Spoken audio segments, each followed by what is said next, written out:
হবে এই বার্তা নিয়ে এবং আগামী দিনে ৩১ দফা রাষ্ট্র সংস্কার কর্মসূচি তিনি দিয়েছে। এই ৩১ দফা কর্মসূচি নিয়ে আপনারা জনগণের কাছে, সাধারণ মানুষের কাছে থাকবে। আমরা এক পরিবারের সদস্য, সবাই বিএনপি পরিবারের সদস্য। এখন থেকে আমাদের যাত্রা একসঙ্গে হবে, একসঙ্গে আমরা কাজ করব। আগামী দিনে আমরা তারেক রহমানের, আমাদের প্রিয় নেতার যে নির্দেশ থাকবে, সকল নির্দেশ আমরা একসঙ্গে সকল শক্তি এক করে সেই কাজগুলোকে এগিয়ে নিয়ে যাব। এই প্রত্যাশা ব্যক্ত করে সকলকে ধন্যবাদ দিয়ে আমার বক্তব্য শেষ করলাম। আল্লাহ হাফেজ। আসসালামু আলাইকুম। বাংলাদেশ জিন্দাবাদ, দেশ জাতীয় খাদ্য জিন্দাবাদ, দাওয়াত ভবন জিন্দাবাদ, সবজি অবরোধ। সভাপতি এবং উনি সেক্রেটারি ঢাকা মহানগরের দেখেছে, উনি আমার নেতা ওনাকে রাজশাহী বিভাগের দায়িত্ব দিয়েছেন এবং ওনার কৃতিত্ব এটা যে আজকে আমরা সফল যে কাউন্সিল করছে এটা আমরা মেন কৃতিত্ব, ওনারই কৃতিত্ব। ওনার সহিষ্ণুতা, ওনাকে এক করার জন্য আমরা এই কাউন্সিল করতে পারছি।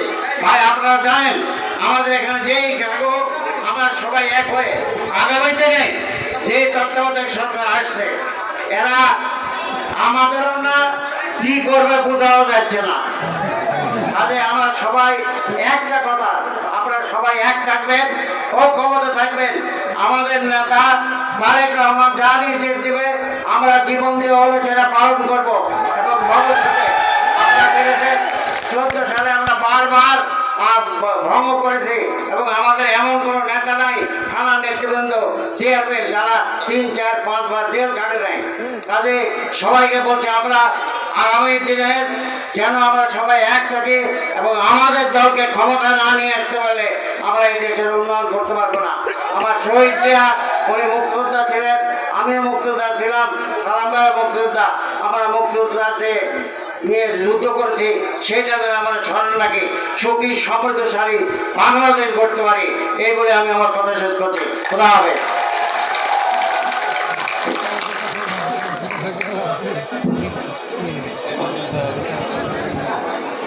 ধন্যবাদ আমাদের সম্মানিত অভিভাবক ডাক্তার সালেক চৌধুরী, সালেক ভাইকে তার বক্তব্য রাখার জন্য। এই পর্যায়ে বক্তব্য রাখছেন সাবেক ছাত্র নেতা, রাজশাহীর কৃতি সন্তান, আমার নেতা, বিএনপি জাতীয় নির্বাহী কমিটির সহত্রাণ ও পুনর্বাসন বিষয়ক সম্পাদক জনাব শফিকুল ইসলাম মিলন ভাইকে তার বক্তব্য রাখার জন্য অনুরোধ করছি।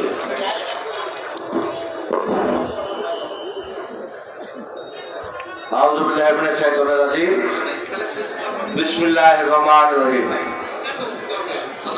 নওগাঁ জেলা বিএনপি অত্যন্ত গুরুত্বপূর্ণ একটা ইউনিট, ভৌগোলিকভাবে খুব গুরুত্বপূর্ণ।